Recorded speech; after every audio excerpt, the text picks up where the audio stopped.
네. 자, 그래서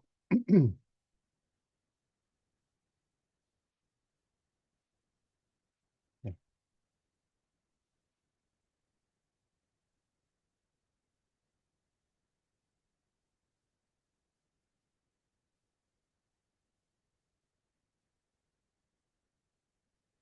네. 자, 오늘 처음으로 할 거는 붓꽃 데이터를 가지고 우리 붓꽃 데이터는 라이브러리에서 제공을 해주고 있는 데이터예요. 그래서 이 붓꽃 데이터를 가지고 판다스를 어떻게 활용할 수 있는지 학습을 먼저 해보도록 하겠습니다. 자, 그래서 붓꽃 데이터는 뭐냐면 이렇게 생긴 꽃을 우리가 붓꽃이라고 하죠. 이런 꽃들 아마 보신 적이 있으실 건데, 네. 아이리스라고 하죠. 예. 그래서 아이리스라고 하는 이런 꽃 종류가 세 종류가 있고요. 이 세 종류의 이제 꽃받침의 너비와 길이 그리고 꽃잎의 너비와 길이를 저장하고 있는 데이터가 있어요. 그래서 그 데이터를 우리가 사용을 해서 어떻게 분석을 할 수 있는지를 확인해 보자라고 하는 내용이라고 보시면 되겠습니다. 자, 그래서 데이터를 좀 확인을 해보면 아이리스 데이터라고 하는 거고요. 그쵸? 세 가지 종을 각각 특성에 맞게 분류해 볼 수 있는 데이터 셋이다라고 생각하시면 되겠고, 학습용 데이터 셋이라고 생각하시면 됩니다. 그래서 데이터가 총 150개의 레코드로 구성이 되어 있어요. 그래서 50개씩 버지칼라라고 하는 것과 세토사라고 하는 것과 버지니카라고 하는 이런 세 가지 종류의 붓꽃이 있는데 아이리스가 있는데 이 세 가지를 각각 50개씩 데이터를 수집을 해서 보관을 하고 있는 저장을 하고 있는 데이터셋을 사용할 거다라고 생각을 하시면 되겠습니다. 자, 그래서 필드를 좀 이해를 해야지 우리가 분석을 할 수가 있습니다. 자, 그래서 처음에 이렇게 생긴 표 형태가 될 거예요, 우리가. 예, 판다스를 이용해서 우리가 파일을 불러와서 데이터 프레임이라는 자료 형태로 우리가 사용을 할 건데 그 데이터 프레임으로 우리가 받아서 변환해서 열어보면 이런 형태로 되어 있고요. 여기 각각 변수명이라고 되어 있는데 여기 위에 있는 요 필드명들이 있죠. 요 필드명들을 각각 어떤 의미인지 알고 있어야 돼서 여기 세팔이라고 하는 게 있는데요. 예, 랭스와 위드가 있죠. 자, 꽃받침에 대한 내용입니다. 그래서 랭스는 길이고 위드는 너비겠죠. 네, 그래서 길이 정보와 너비 정보를 가지고 있다라고 생각하시면 되겠고 페탈이라고 하는 거는 꽃잎이라고 보시면 되겠고요. 그래서 길이 정보와 너비 정보를 가지고 있다라고 생각하시면 됩니다. 그래서 좀 전에 얘기한 것처럼 꽃받침의 길이 너비, 꽃잎의 길이 너비 정보를 가지고 있는 애야라고 생각하시면 됩니다. 자, 그러면 얘를 그냥 이렇게 정보만 가지고 길이 정보들만 가지고 있으면 얘를 우리가 분석을 할 수 없죠. 그래서 얘가 어떤 꽃인지 종에 대한 구분을 가지고 있어야 되죠. 예, 그게 이 스펙시스라고 하는 어, 변수에 저장이 되어 있다라고 생각하시면 되겠어요. 그래서 여기에 세 가지 종류로 구분이 되어 있다라고 생각하시면 되겠습니다. 그래서 이렇게 데이터들이 있는데 얘네를 가지고 꽃잎의 길이와 꽃받침의 길이, 뭐 꽃받침의 너비와 꽃잎의 너비 이런 것들을 비교해서 이거는 세토사야, 이거는 버지니카야, 이거는 버지칼라야 라고 이렇게 구분할 수 있는 그런 일들을 할 수 있는 데이터 셋이다 라고 생각하시면 되겠고요. 주로 이제 인공지능 학습용으로 이제 테스트용으로 많이 사용을 하고 있어요.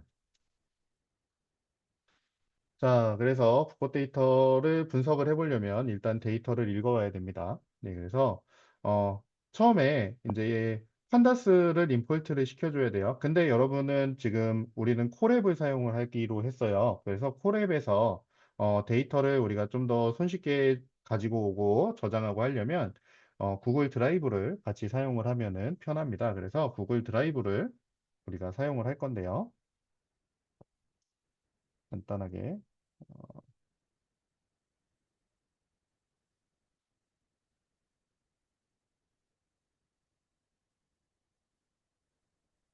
네, 이렇게 보시면 구글 드라이브를 사용해서 우리가 콜앱에서 우리가 그 노트북 파일을 사용을 할 거면은 이렇게 앞에 구글 드라이브를 연결하는 코드가 하나 필요합니다. 그래서 요거를 먼저 조금 진행을 해 주셔야 되고요. 그리고 구글에서 우리가 사용할 여러 가지 라이브러리들이 있는데 그 라이브러리들 중에 설치가 안 되어 있는 애가 있거나 뭐 이럴 수가 있는데 대부분 콜앱은 웬만한 건 다 설치가 되어 있어요. 이미 되어 있는 상태예요. 그래서 우리가 콜앱을 실습용으로 사용을 하고 있는 거고요. 여기 밑에 있는 요 코드는 뭐냐면 우리가 그래프를 그릴 건데 그래프에 한글이 표시가 돼야 되잖아요. 근데 매플론 라이브러리를 사용을 하면 그래프를 사용을 할 때 한글이 깨져서 나오는 경우가 있어요. 대부분 이제 따로 설정하지 않으면 그냥 깨져서 나옵니다. 그 깨져서 나오는 이유는 글꼴이 한글 글꼴이 아니기 때문에 깨져서 나오는 거예요. 그래서 글꼴 설정을 다시 해야 되는데 이 콜앱에서 사용할 수 있는 한글 글꼴을 우리가 설치해 놓고 사용을 해야 됩니다. 하는 게 편해요. 그렇죠? 네, 그래서 여기에 이렇게 한글 글꼴 설치하고 사용 설정하는 그런 코드들이라고 생각을 하시면 되겠어요. 그래서 요것들을 먼저 선행을 하시고 매 노트북 파일마다 그렇죠? 예, 요걸 선행을 하시고 나서 우리가 붓고 데이터를 확인하는 코드를 작성을 하시면 될 것 같아요. 자, 그래서 요거 먼저 진행을 하시죠. 잠깐 진행하실 시간을 드릴게요. 네, 한 1분이면 되겠죠? 네, 1분 정도 드릴 테니까 요거 설정하시면 될 것 같습니다. 그리고 내일부터는 앞으로 요렇게 미리 요거는 미리 설정을 하고 수업 시작을 하시면 될 것 같아요. 수업 중에 이렇게 계속 코드를 작성하면서 설명을 할 거기 때문에 여러분이 미리 준비를 하고 들어오셔야지 수업 진행하는데 무리가 없을 것 같습니다. 이게 오프라인으로 하는 거면 제가 이렇게 돌아다니면서 이렇게 봐드리면 되는데 그렇지 않기 때문에 혹시나 문제가 있으시면 어, 저한테 따로 얘기를 이렇게 질문을 해주시면 제가 되도록이면 대처를 해드리도록 하겠습니다.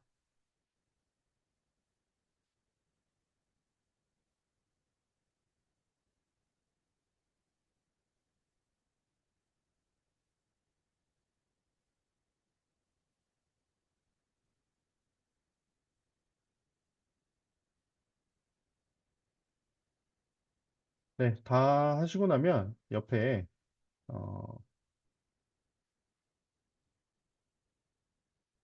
네, 뭐였죠? 잘못 눌렀어요. 음, 네. 그 콘텐츠 안에 드라이브 안에 이렇게 마이 드라이브라고 하는 게 있을 거예요. 여기에 포렘 노트북스라고 하는 이런 폴더가 있을 거고요. 여기 안에서 여러분이 파일을 만들어서 사용을 하시면 됩니다. 그렇죠?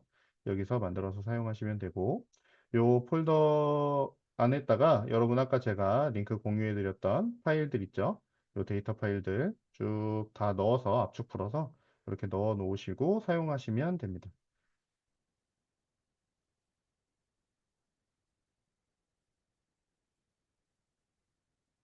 네. 자, 그러면 얼추 다 하셨을 거라고 생각이 되고,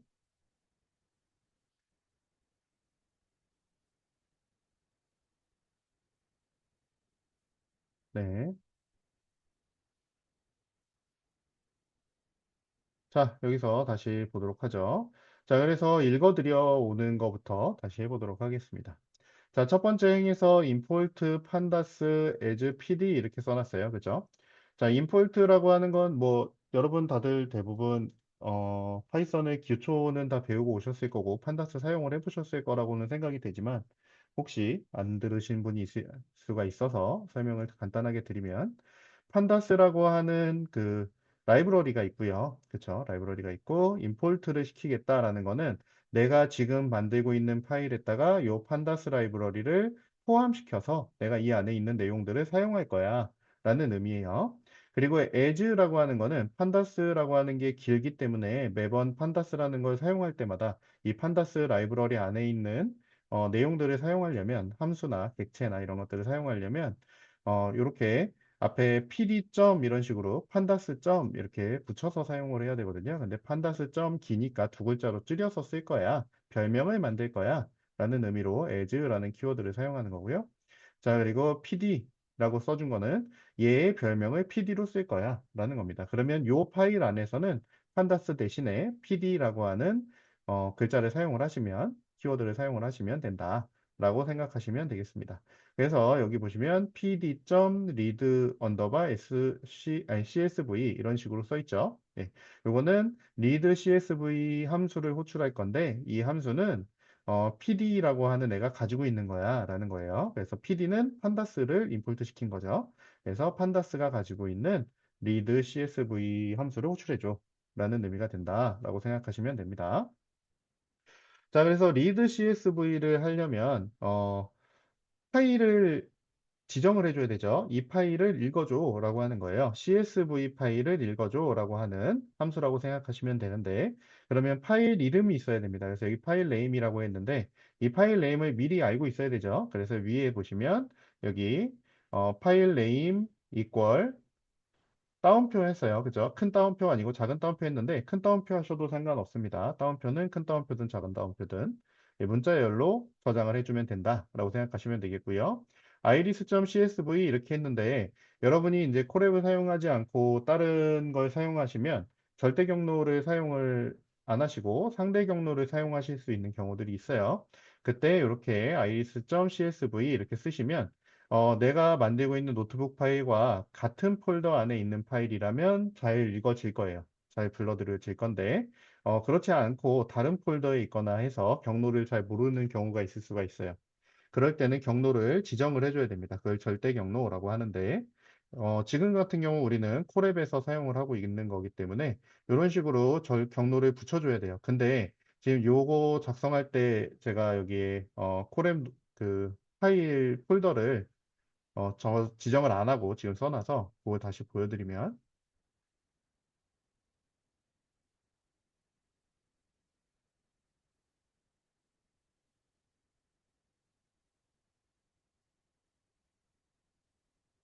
자, 어, 네, 여기 있네요. 자, 파일 네임에서 콘텐츠 드라이브, 마이 드라이브, 콜앱 노트북스 아래에 iris.csv 이런 식으로 사용을 하셔야지 됩니다. 자, 근데 여기 보시면 우리가 미리 여기 업로드를 시켜놨다면, 그쵸? 여기 시켜놨다면 여기에 iris.csv라고 하는 게 있어요. 그쵸? 그래서 여기 파일에서 옆에 있는 요 점점점을 누르시면 여기에 경로 복사가 있습니다. 요 경로를 복사를 누르고 여기 따옴표 안에다가 그렇죠? 따옴표 안에다가 컨트롤 V 해주시면 붙여넣기가 됩니다. 그래서 그렇게 사용하시면 돼요. 그래서 요거를 다 쓰실 필요 없고 여기서 복사 파일에서 직접 경로를 복사한 다음에 붙여넣기해서 사용하시면 된다. 라고 생각하시면 됩니다. 자, 그래서 이렇게 실행을 해보면 이렇게 나오는 걸 확인하실 수가 있어요. 자, 그리고 이 위에 있는 거를 좀 보여드리면, 원래 이 아이리스라고 하는 요 파일 있죠? 요 데이터셋은, 라이브러리들에서 제공을 해주고 있다라고 아까 말씀을 드렸잖아요. 자, 시본이라고 하는 라이브러리에서 제공을 해주고 있습니다. 그래서 시본이라고 하는 라이브러리를 이렇게 SNS라는 이름으로 별명으로 임포트를 시켜놓고, 로드 데이터셋이라는 함수를 사용을 해서 여기에 시본이 가지고 있는 데이터셋 이름을 써주시면 따로 파일을 사용하지 않더라도 임포트를 아니 저기 불러올 수가 있어요. 불러올 수가 있습니다. 그리고 이 데이터는 좀 많이 사용되는 데이터라서 시본 말고 skrun이라고 하는 애가 있어요. scikit-run이라고 하는 모듈인데요. 이 안에 데이터셋이라고 하는 모듈이 있습니다. 예, 그러니까 scikit-learn 라이브러리 안에 데이터셋 모듈이 있다라고 생각하시면 되겠고요. 여기에 load iris라는 함수를 임포트를 시켜놓고, 그렇죠? 여기에 load iris라고 이렇게 함수를 호출해주면 이 데이터셋을 읽어들여 올 수가 있습니다. 예, 그렇게 사용을 할 수 있다라고 보시면 되겠고, 자, 시본이라고 하는 라이브러리는 그래프를 그리는 라이브러리라고 생각하시면 돼요. 매플록 같은 앤데 좀 더 이렇게 시각화를 바르게 할 수 있는, 잘 할 수 있는, 편하게 할 수 있는 이라고 생각하시면 되겠고요. 자, 그리고 여기 사이킷런이라고 하는 애는 보통 인공지능 모델링을 할 수 있는 라이브러리라고 생각을 하시면 됩니다. 그래서 우리가 보통 뭐 KNN이나 뭐 CNN이나 RNN이나 뭐 이런 애들 있잖아요. 예, 그런 애들에 대한 함수들이 그런 걸 쉽게 만들 수 있는 함수나 이제 클래스들이 다 여기 안에 이미 만들어서 제공이 되고 있다라고 생각하시면 돼요. 그래서 얘를 사용하면 쉽게 인공지능 모델링을 할 수가 있죠. 예, 여기서도 우리가 이제 아이리스 데이터셋을 제공해주고 있다. 이렇게 보시면 되겠어요. 근데 저는 편의상 일단은 여러분한테 파일을 이렇게 제공을 해주고 있다라고 생각하시면 돼요. 요 위에 애들을 사용했을 때 있잖아요. 이렇게 로드 데이터에서 사용할 때 요거는 온라인으로 받아오는 거기 때문에 에, 그 인터넷 상에서 받아오는 거죠. 그래서 데이터 서버에서 받아오는 건데 네트워크가 안 되면 사용할 수 없고요. 그렇죠? 당연히. 그리고 여러분이 이런 클라우드 환경에서 사용할 수 있는 아이디들을 사용할 때 간혹 이제 로봇으로 인식을 해서 다운로드를 액세스를 거부하는 경우들이 간혹 있습니다. 예, 그래서 그런 것들을 생각해서 제가 파일을 이렇게 제공을 해주고 있는 거니까 요 제공되는 파일 일단 사용하시면 되고요. 혹시나 이렇게 사용을 하려고 했는데 안 된다라고 하면 여러분 그 오프라인으로 동작하는 그 아이디들로 변경해서 실행을 시켜보시면 잘 될 겁니다. 네, 그렇게 보시면 되겠고요. 일단 콜앱에서는 잘 되고 있는 걸 확인을 했어요. 근데 아나콘다에서는 안 됐었어요. 예, 제가 아나콘다 사용했었을 때 아나콘다 클라우드에서는 안 됐었거든요. 예, 그래서 경우에 따라서 안 되는 경우들도 있을 수 있다. 거부하는 경우도 있을 수 있다. 이렇게 생각하시면 되겠습니다. 자, 그리고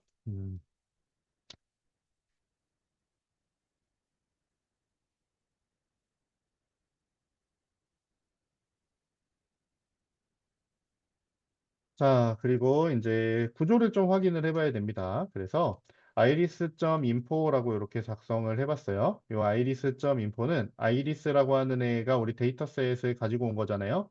근데 이 데이터셋을 가지고 온 거를 우리가 이렇게 헤드 부분만 출력해줘 라고 했어요. 그렇죠? 그랬을 땐 이렇게 5줄이 출력이 됐고요.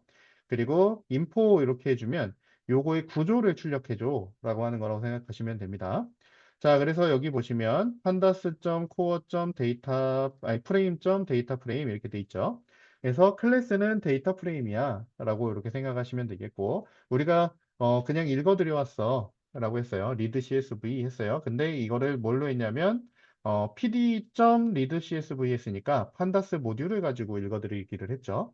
네, 판다스 모듈은 어떤 자료형을 제공해 주냐면 시리즈라는 애와 데이터 프레임이라는 애를 제공을 해줍니다. 그래서 시리즈는 한 줄짜리, 데이터 프레임은 여러 줄짜리라고 생각하시면 되는데 이 여러 줄짜리 데이터이기 때문에 이렇게 여러 줄짜리 데이터이기 때문에 데이터 프레임으로 이렇게 만들어줬다라고 생각하시면 될 것 같아요.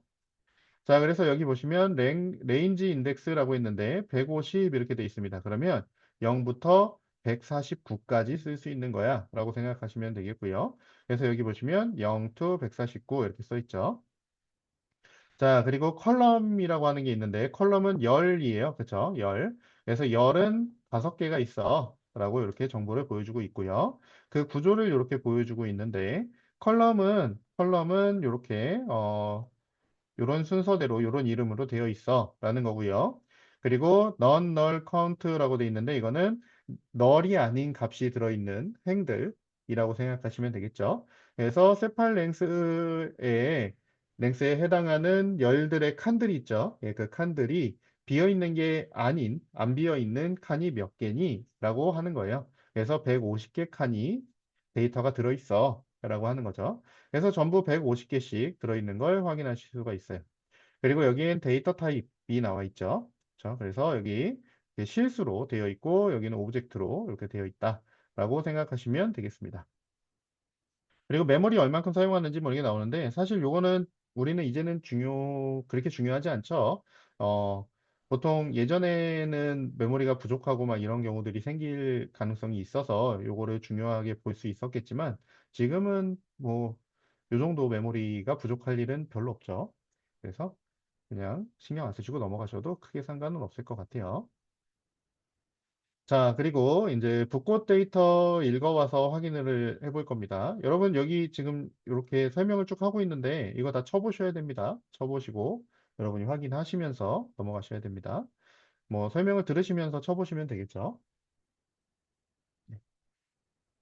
자, 그리고 자, 디스크리브라고 하는 애가 있습니다. 그쵸? 얘는 통계량을 보여주는 애라고 생각하시면 돼요. 그래서 얘를 사용하면 요약을 보여주는 거야. 통계를 보여주는 거야. 이렇게 생각하시면 되겠고요. 그래서 여기 카운트라고 하는 애가 있어서 전체 개수가 나오고 있고요. 미는 평균입니다. 그죠? 평균 값들이 나오고 있고. 얘는 표준오차 같은 거죠. 예, 그리고 여기는 최저값, 이 25%에 해당하는 거, 50%에 해당하는 거, 75%에 해당하는 거, 그리고 최대값 이렇게 생각하시면 돼요. 그래서 여기 최대부터 맥스까지 쭉 그 단계별로, 크기의 단계별로 이렇게 표시가 되고 있다라고 생각하시면 되겠고요. 그래서 이렇게 데이터들이 나오고 있다라고 보시면 됩니다. 그러면 사실 뭐 다른 애들도 중요하지만 되게 요 평균값하고 최소값하고 최대값 정도는 좀 중요하게 봐두시면 좋겠죠. 그렇죠? 예, 그래서 어느 정도의 범위, 데이터 범위를 가지고 있는지 이런 것들을 보실 수가 있어요. 자, 그래서 꽃받침 같은 경우를 보시면 길이가 여기는 5.84333 뭐 이렇게 나와 있죠. 그리고 너비가 3.057 뭐 이렇게 돼 있는데, 그렇죠? 5.8, 3.0 이렇게 보시면 되겠죠. 자, 그래서 얇고 긴 형태를 띠고 있어 라는 걸 알 수가 있겠고요. 그리고 꽃잎에 대한 정보죠. 그렇죠? 꽃잎은 길이가 3.7 그리고 너비가 1.1 이렇게 돼 있습니다. 자, 그러니까 얘네를 비교해 보면 꽃받침이 훨씬 길이도 길고 그렇죠? 너비도 넓구나 라고 이렇게 생각하실 수가 있어요. 꽃잎이 꽃받침보다 크기가 작다 이렇게 생각하실 수가 있겠죠. 평균적으로. 네. 그래서 그런 특성을 가지고 있구나. 붓꽃이라고 하는 애는 다른 꽃들은 꽃잎이 크고 꽃받침이 작은데 붓꽃은 꽃받침이 크고 꽃잎이 작구나라고 생각하시면 되겠어요. 좀 특이하죠? 네. 자, 그리고 자, 붓꽃 데이터를 읽어와서 이제 어, 확인을 하는데 이번에는 밸류 카운트라고 하는 애를 이용을 해보자라는 거예요. 그래서 품종별로 데이터 개수가 몇 개씩 있는지 확인해 보자라는 거예요. 자, 그래서 여기 이렇게 사용을 했습니다. 카운트라고 했고요. pd.data frame 했어요. 그렇죠? 자, pd.data frame 하면 뭐냐면 이 가로 안에 나오는 데이터를 데이터 프레임 형태로 바꿔줘 라고 하는 뜻이죠. 형변환하는 애라고 생각하시면 됩니다. 자, 그럼 어떤 데이터를 바꿀 거냐? 아이리스라고 하는 데이터 프레임에, 그쵸? 스펙시스라고 하는, 컬럼에 해당하는 애들을, 그쵸? 가지고 와서, 그쵸? 밸류에, 어, 개수를 세줘라고 하는 함수를 사용한 거예요. 그래서, 어, 품종별로, 그쵸? 개수를 세서 그거를 데이터 프레임으로 변환해서 카운트에 저장해줘 라고 생각하시면 되겠죠. 그래서 카운트를 출력해 보면요. 이렇게 나온다라고 보시면 되겠어요. 그래서 50, 50, 49 이렇게 나오는데 이제 원래 50, 50, 50개가 나오죠. 그쵸? 잠시만요.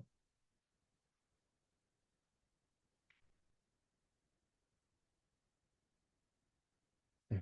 이렇게 50, 50, 50개가 나오는 걸 확인하실 수가 있어요. 제가 캡처할 때 조금 잘못됐었나 봐요.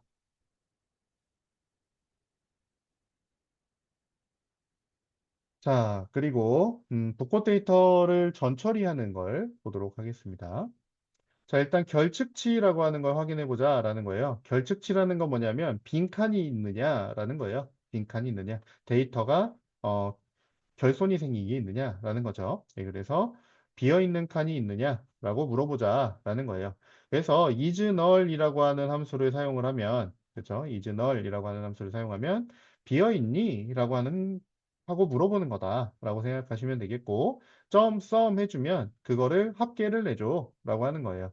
그래서 결측값이면 true, 정상 데이터면 false를 반환하기 때문에 그렇죠? true가 나오는 것들만 더해주겠죠. 그래서 이게 0이 나오면 결측치가 없구나 라고 생각하시면 됩니다. 비어있는 칸이 없구나 이렇게 생각하시면 되죠. 그래서 우리는 지금 아까 위에서 정보에서도 확인을 했듯이 그렇죠? 여기서도 확인했듯이 널이 아닌 게 150개씩 다 들어있기 때문에 우리가 150개의 레코드를 가지는데 그렇죠? 총 150개의 레코드를 가지는데 널이 아닌 것들을 전부 150개씩 가지고 있으니까 결측치가 하나도 없다라는 걸 이미 알고 있어요. 근데 확인을 해보자 라고 한 거예요. 자, 그래서 이렇게 다 0으로 나오는 걸 확인하실 수가 있겠죠. 자, 그리고 이제 중복 데이터를 좀 확인을 해보자라고 하는 거예요. 자, 중복 데이터를 확인을 잘 해야 되는 게 왜 그러냐면 우리가 데이터 분석을 하는데 중복된 데이터 레코드들이 이렇게 여러 개가 들어가 있으면 결과에 영향을 미칠 수가 있죠. 그렇죠? 똑같은 데이터가 여러 번 들어가 있으면 뭐 통계를 낼 때 그렇죠? 여러 개의 데이터가 통계에 영향을 미칠 거기 때문에 어, 잘못된 결과가 나올 수가 있어요. 그래서 이 중복 데이터들을 확인하고 좀 처리를 해줘야 됩니다. 그렇죠? 자, 그래서 중복 데이터를 확인해 보자라고 하는 거는 duplicated라고 하는 애예요. 그렇죠? 예. 그래서 duplicated라는 함수를 사용을 하면 중복이 있으면 true, 아니면 false를 반환한다라고 되어 있는데 어떤 식이냐면 중복된 게 앞에 하나 있고, 그렇죠? 밑에 하나 있으면 여기 똑같은 게 있다라고 하면 여기서 true가 나온다라고 생각하시면 돼요. 마우스가 튀네요. 그렇죠? 여기서 true가 나온다라고 생각하시면 됩니다. 자, 그래서 이렇게 duplicated 하고 sum을 해주면 이렇게 true가 나온 게 몇 개니? 라는 게 되겠죠. 그래서 1이라고 하면 한 개의 중복이 있어 라는 거예요.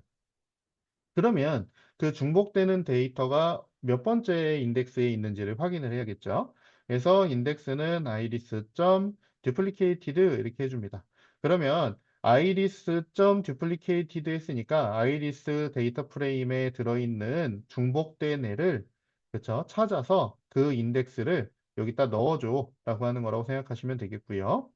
자, 그리고 나서 iris.loc라고 했어요. 이거는 이제 위치 정보를 나타내는 거죠. 그래서 대괄호에서 이제 위치를 인덱싱을 할 수 있는데 인덱스라고 했어요. 그렇죠? 그리고 쉼표를 해준 다음에 여기에 콜론이 하나 들어갔습니다. 콜론은 뭐냐면 여러분 그 뭐야 슬라이싱 할 때 우리 이렇게 콜론 사용해서 슬라이싱 했잖아요. 요거라고 생각하시면 됩니다. 그래서 처음부터 끝까지 중에서 인덱스에 해당하는 애들을 꺼내줘 라고 하는 거라고 보여줘 라고 하는 거라고 생각하시면 됩니다. 그래서 지금 우리 하나였으니까 하나의 데이터가 이렇게 보여지는 거죠. 그래서 142번이 중복된 애야 라고 생각하시면 돼요. 그럼 위에 어딘지는 모르겠지만 142번하고 이렇게 똑같은 데이터가 한 줄이 더 위에 있었어. 라고 하는 거라고 생각하시면 되겠습니다. 자, 그래서 중복된 데이터들을 전처리를 좀 해줘야 되죠. 그쵸? 확인을 해서, 예. 어떤 행길이 중복이 되는지를 확인을 해서 이제 처리를 해줘야 된다라고 생각하시면 되겠습니다. 자, 그래서 여기 모두 확인을 하자라고 하는 건데 아이리스 한 다음에 여기에 세팔랭스라고 했고요. 여기에 5.8이내를 전부 찾아줘라고 하는 거라고 생각하시면 되겠죠. 그리고 페탈 랭스가 1.9이내를 찾아줘라고 한 겁니다. 자, 그래서 여기 보시면 둘 다 만족을 해야 되는 거죠. 둘 다 만족되는 애들을 리절트에다가 넣어줘 라고 한 거고요. 그리고 나서 리절트를 이렇게 전부 출력해 달라고 하면 이렇게 나옵니다. 그렇죠? 잠시만요. 결과가 캡처가 잘못됐네요.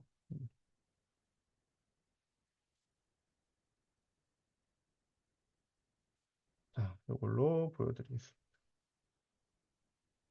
네. 요렇게 나오는 거죠. 지금 얘랑 얘를 가지고 찾아줘라고 했어요. 그래서 요거 둘 다 만족하는 애를 찾아줘라고 했어요. 이렇게 해서 제대로 안 나오면 사실 요 개수를 늘려가면 됩니다. 요거 다 뭐 확인하면 되겠죠. 자, 근데 어쨌든 우리는 두 개만 맞춰도 두 개만 확인을 해도 찾을 수가 있을 것 같기 때문에 요렇게 두 개만 일단 확인을 했고요. 엔드 연산을 한 거기 때문에 둘 다 맞는 애를 찾아줘가 된 겁니다. 그래서 위에 101번에서 이렇게 똑같은 애가 있었어. 근데 142번에서 중복된 애가 나와서 얘가 중복된 거, 듀플리케이티드가 true가 된 거야. 라고 생각을 하시면 되겠죠. 자, 그래서 이렇게 두 개라고 생각하시면 되겠고, 자, 중복된 데이터는 지워줘야 되죠. 예, 그래서, 드롭이라고 하는 애를 사용을 할 건데, 드롭이 삭제하는 애입니다. 근데, 드롭 언더바 듀플리케이트라고 되어 있는 애가 있어요. 요런 함수가 있는데, 요 함수는 중복된 데이터를 삭제해줘. 라고 하는 애다. 라고 생각하시면 됩니다. 자, 그리고 나서 다시 이제 리절트를 출력을 해보면, 리절트 예죠. 출력을 해보면 이렇게 하나만 남아있는 걸 확인하실 수가 있습니다. 자, 그러면 우리 142번은 삭제가 됐다라고 생각하시면 되겠죠. 요것 때문에 아까 위에서 우리 그 50, 50, 50 나왔었던 게 49로 나왔었어요. 예, 그거는 제가 캡처를 잘못한 거라서 그렇고요.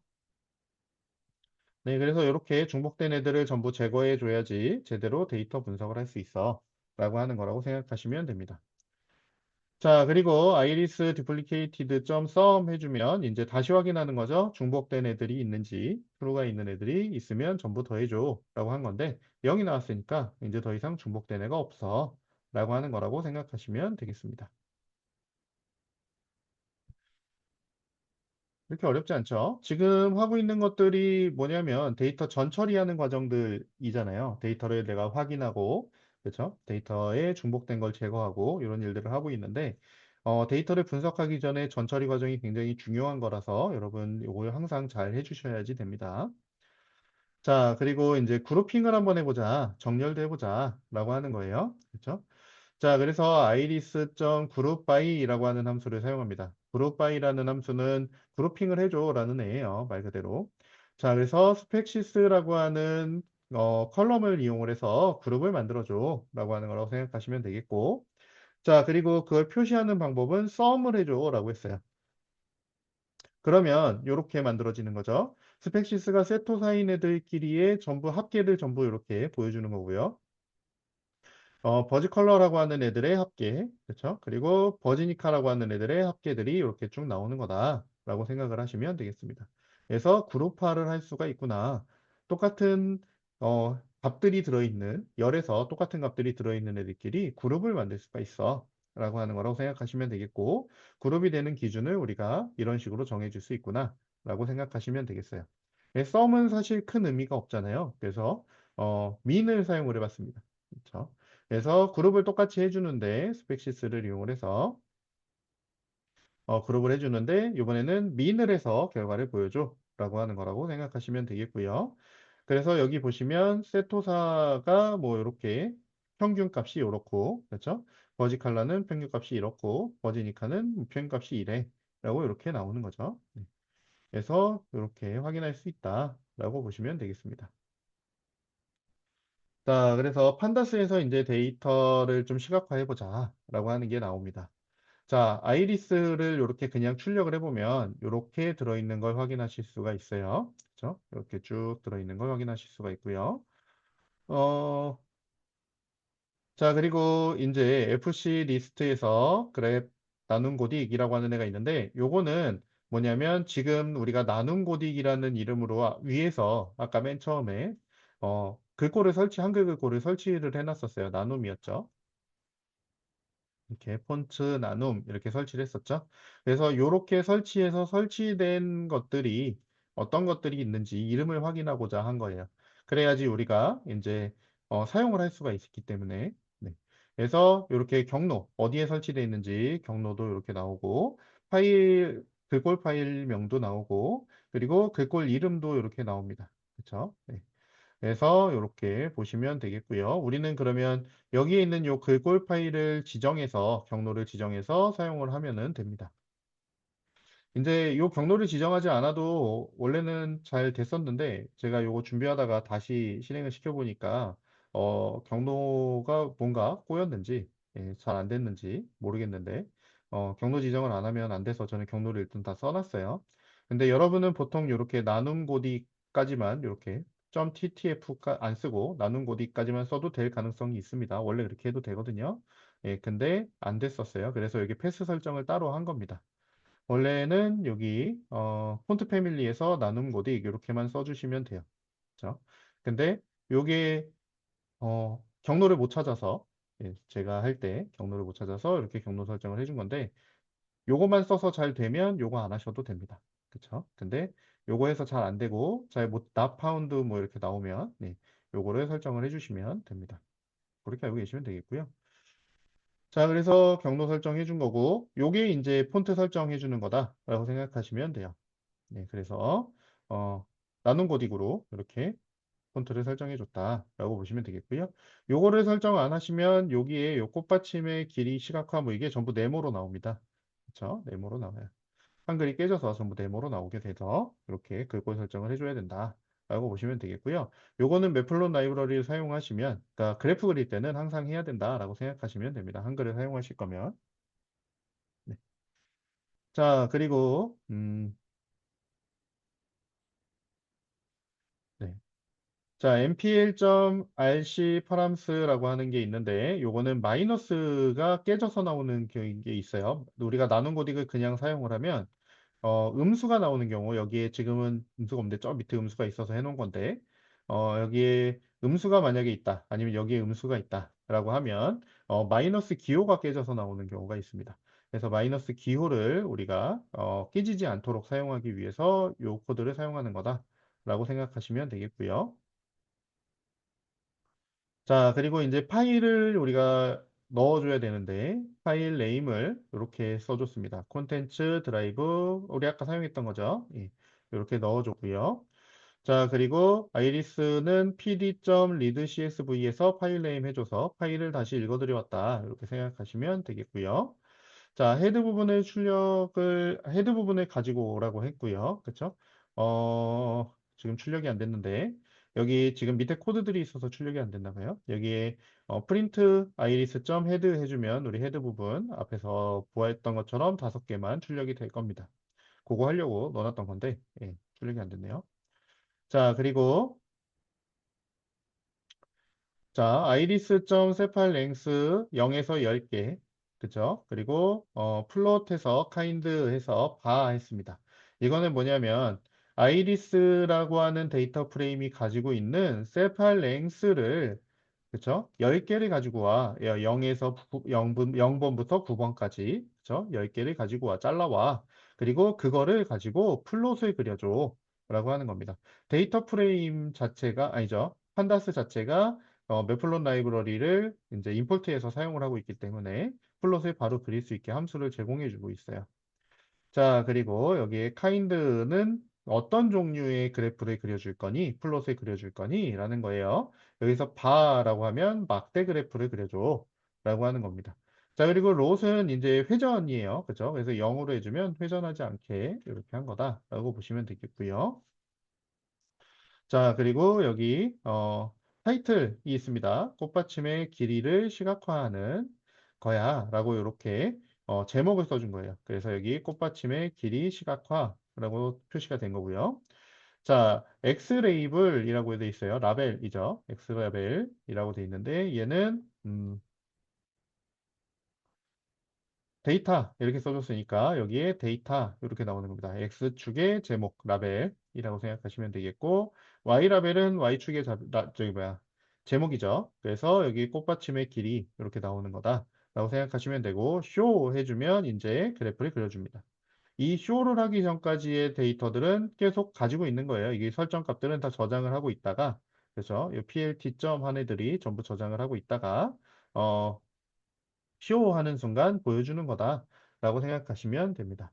그래서 따로 다 우리가 함수들이 있어서 설정할 수 있어. 제목, 그쵸? 뭐 이런 어, 라벨들, 그쵸? 축에 대한 설정들, 뭐 범례를 넣는다면 범례들, 뭐 이런 것들 전부 따로따로 설정해서 함수들을 사용해서 넣어주고 그리고 나서 쇼 하면 걔네가 한꺼번에 전부 하나의 그래프로 출력이 되는 거다.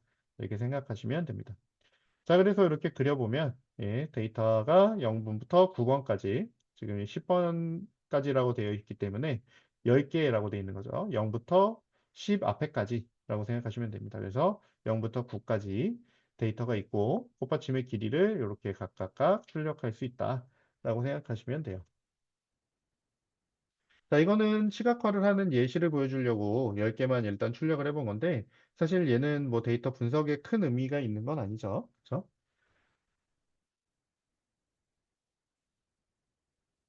자, 그리고 나서 우리가 df2라고 하는 애를 만들어 줬는데요. 자, 요거는 어떤 거냐면 우리가 아까 그룹 바이 했던 거 있죠? 그룹 바이. 예, 그래서 스펙시스를 가지고 평균을 구했어요. 예, 그거를 df2라고 하는 데에다가 저장을 해라고 했어요. 그러면 우린 아까는 그냥 확인하고 말았었지만 이번엔 저장해서 쓰자가 되는 거라고 생각하시면 되겠죠? 자, 그래서 이렇게 생긴 표를 저장하게 되고요. 자, 여기서 세팔 랭스를 우리가 사용할 거야. 전부 다 사용할 거야. 라는 거예요. 그렇죠? 여기서 얘만 전부 사용할 거야. 라는 거죠. 요 열만 사용할 거야. 자, 근데 얘를 그래프로 그릴 건데 바 그래프, 막대 그래프로 그릴 거야. 라고 한 거고요. 자, 타이틀은 품종별 세팔 랭스 그래프라고 이렇게 써줘. 라고 한 거고요. X라벨은 데이터, Y라벨은 꽃받침 길이의 평균값 이렇게 표시가 되게 해준 거고 쇼 해주니까 이렇게 나오죠. 그러면 이렇게 보면 우리가 이렇게 볼 때도 사실 얘는 5.0, 5.9, 6.5니까 점점점 커지는구나라는 걸 알 수 있지만 이렇게 보면 좀 더 확실히 눈으로 보기 편하죠. 어, 값이 정확하게 보이진 않지만 전체적으로 흐름을 보기 편하죠. 그래서 세토사보다 버지칼라가 더 크고 버지니카가 더 크구나 이렇게 확인할 수가 있겠다라는 거죠. 그래서 시각화를 하는 겁니다. 한눈에 보려고 분석하기 편하려고 하는 거다라고 생각하시면 되겠어요. 네, 여기에 런타임이 종료가 됐네요. 자, 그리고 이 런타임이 종료됐다는 건 한번 쉬라는 얘기겠죠? 한번 쉬었다 할까요? 잠깐. 네. 자, 그러면 잠시 쉬었다가, 네, 10분 정도 쉬었다가, 어, 10시 2분부터 다시 하도록 하겠습니다. 잠깐 쉬죠.